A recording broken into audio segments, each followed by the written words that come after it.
$2 billion in cash evaporated from one balance sheet. Before the audit exposed the phantom funds, a shadow network of spies, hackers, and corrupt officials did everything to keep this financial illusion alive. Our story begins in the early 2000s, in a dreary suburb of Munich, Germany. A struggling payment processing company called Wirecard was on the verge of bankruptcy. It had spent the dot-com bubble processing payments for the web's most unsavory corners, online gambling and adult entertainment. To the polite, conservative world of German banking, Wirecard was toxic. No respectable institution wanted to touch it. But where others saw filth, a cold, calculating Austrian consultant named Markus Braun saw a goldmine. Braun took over as CEO in 2002. He had a vision: to transform Wirecard from a back-alley transaction handler into a clean, modern global tech giant. He was a man obsessed with image. He wore dark mock turtlenecks to mimic Steve Jobs, spoke in dense, intellectual jargon about the future of a cashless society, and promised to put Germany on the global tech map. To achieve this, he partnered with another young Austrian, Jan Marsalek. Marsalek was the complete opposite of Braun. He was a charismatic high school dropout, a brilliant salesman, and a man who lived for luxury, late-night parties, and danger. Together, they forged a lethal partnership. They bypassed the traditional IPO process by performing a reverse merger, buying a defunct call center company that was already listed on the stock exchange. This allowed Wirecard to slip under the radar of regulators from day one. Soon, the company's stock began to climb.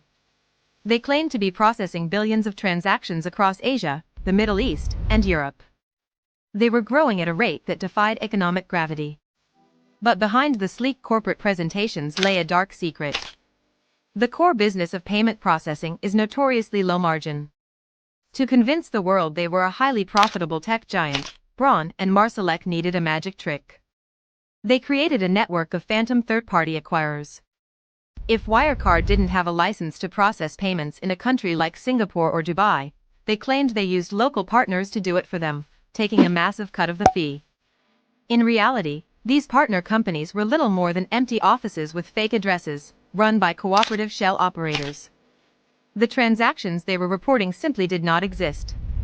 As the cash flow from these fake operations grew on paper, Wirecard's valuation soared. By 2018, they kicked Commerzbank, a historical pillar of German finance, out of the prestigious DAX 30 index. Wirecard was now valued at over 24 billion euros. They were hailed as the pride of German innovation, a domestic champion capable of taking on Silicon Valley. But the house of cards was starting to shake. In London, an investigative journalist named Dan McCrum of the Financial Times received a tip. A whistleblower had pointed him toward bizarre, inconsistent numbers in Wirecard's Asian subsidiaries. McCrum began to dig. He traveled to Asia, tracking down the addresses of the third-party processors Wirecard claimed were making them hundreds of millions of dollars. He found a small family home in the Philippines, a quiet bus company, and a sleepy travel agency. None of them had ever heard of Wirecard. When McCrum published his initial findings, the corporate empire struck back with terrifying force. Wirecard did not just issue denials. They launched a full-scale corporate warfare campaign. They hired former MI6 agents, private investigators, and black hat hackers to shadow McCrum, record his movements, and hack his email inbox. They even attempted to orchestrate a multi-million-dollar short squeeze to destroy the hedge funds betting against their stock. The German government actually outlawed short selling on Wirecard stock, legally protecting a multi-billion-dollar fraud. This was the ultimate systemic failure. The German financial regulator, BaFin, was so desperate to protect their national tech darling that they chose to shoot the messenger. Instead of investigating Wirecard for fraud, BaFin launched a criminal investigation against Dan McCrum and the Financial Times for market manipulation. Even Chancellor Angela Merkel lobbied for Wirecard during a state visit to China, pushing for them to acquire a local payment company. Wirecard had become too big and too politically important to be a fraud. But you can only hide a $2 billion hole for so long. By late 2019, under immense pressure from short sellers and international media, Wirecard was forced to appoint an independent auditor, KPMG, to perform a special audit. The goal was to prove once and for all that their third-party revenues were real. KPMG's investigators immediately hit a brick wall. Wirecard executives refused to hand over basic documents, citing local banking secrecy laws in Asia. When KPMG demanded to see the actual cash balances, Wirecard claimed the money, nearly €2 billion, had been moved to trust accounts in two major Philippine banks, BPI and BDO, to secure their transactions.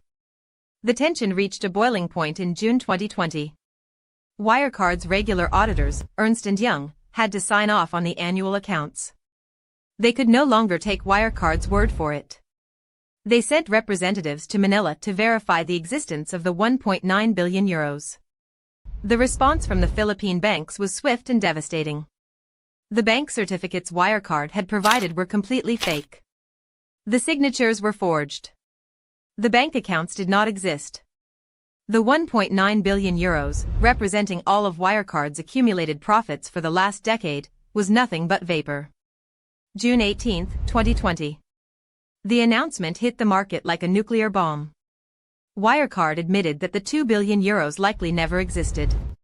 Within 48 hours, the stock price collapsed by 99%, wiping out $28 billion of shareholder value in a blink.